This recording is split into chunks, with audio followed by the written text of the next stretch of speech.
Hi everyone, I'm Jay. Welcome to my channel. Today I'll show you how I made this simple but tasty sweet potato Wellington.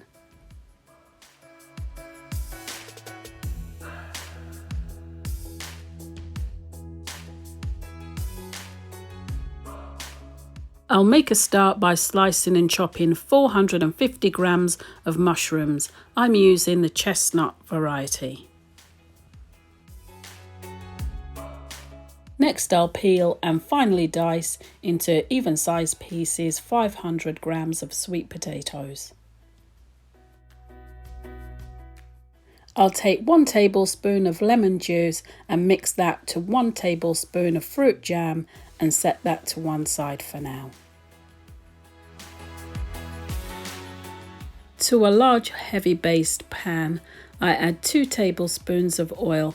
Once the oil is hot, under a medium heat, I'll cook 1 finely diced onion. Once the onions have softened, I'll add all of the chopped mushrooms. After giving it all a good stir, I'll allow it to cook for 20 minutes with the lid on, checking in between time.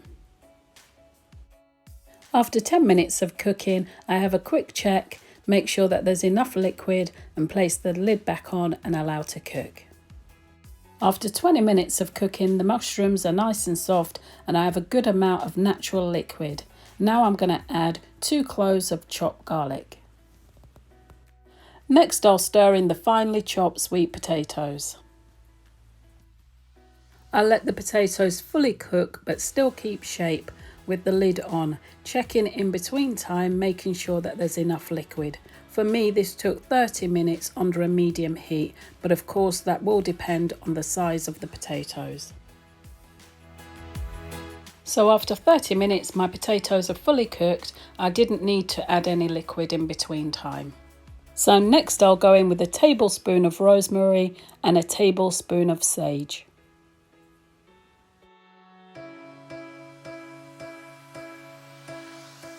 And now I'll grate half a fresh nutmeg.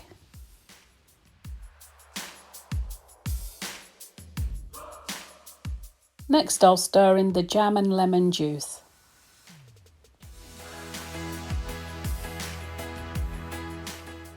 And season well with salt and pepper.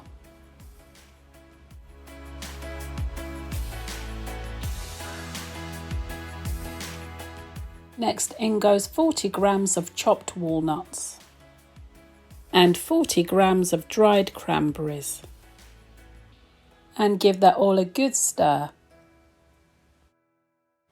Then I'll stir in 100 grams of breadcrumbs. I'll spend a few minutes making sure the breadcrumbs are properly combined. I'll have a little taste and adjust the seasoning if needed, and I'm going to set to one side and allow to cool down for a couple of hours. I transferred the mixture from the heavy bottom pan into a bowl just so it would cool down a little quicker. To a small bowl, I'll add a couple of tablespoons of dairy-free milk, and I'm going to stir in 1 tablespoon of mustard, and I'll set that to one side for a minute.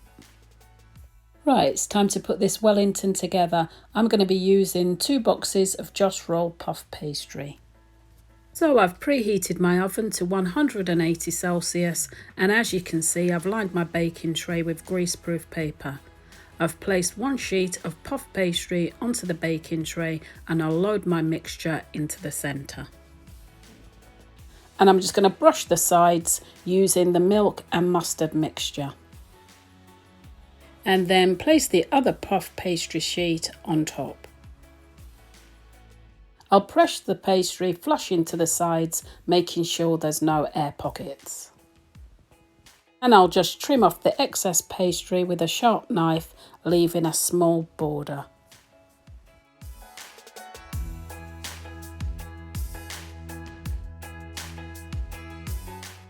And I'll seal the sides down using a fork.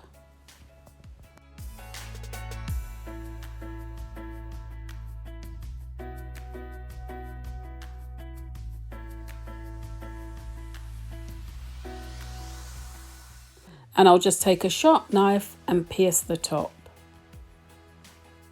And I just like to lightly score the top with a few lines. And then I'll just brush all over with the mustard and milk.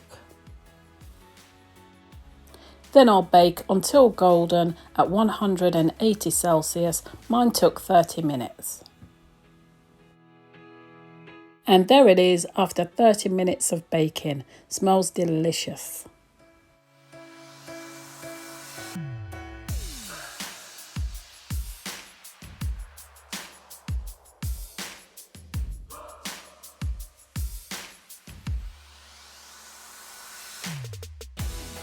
Allow it to cool down a little before slicing.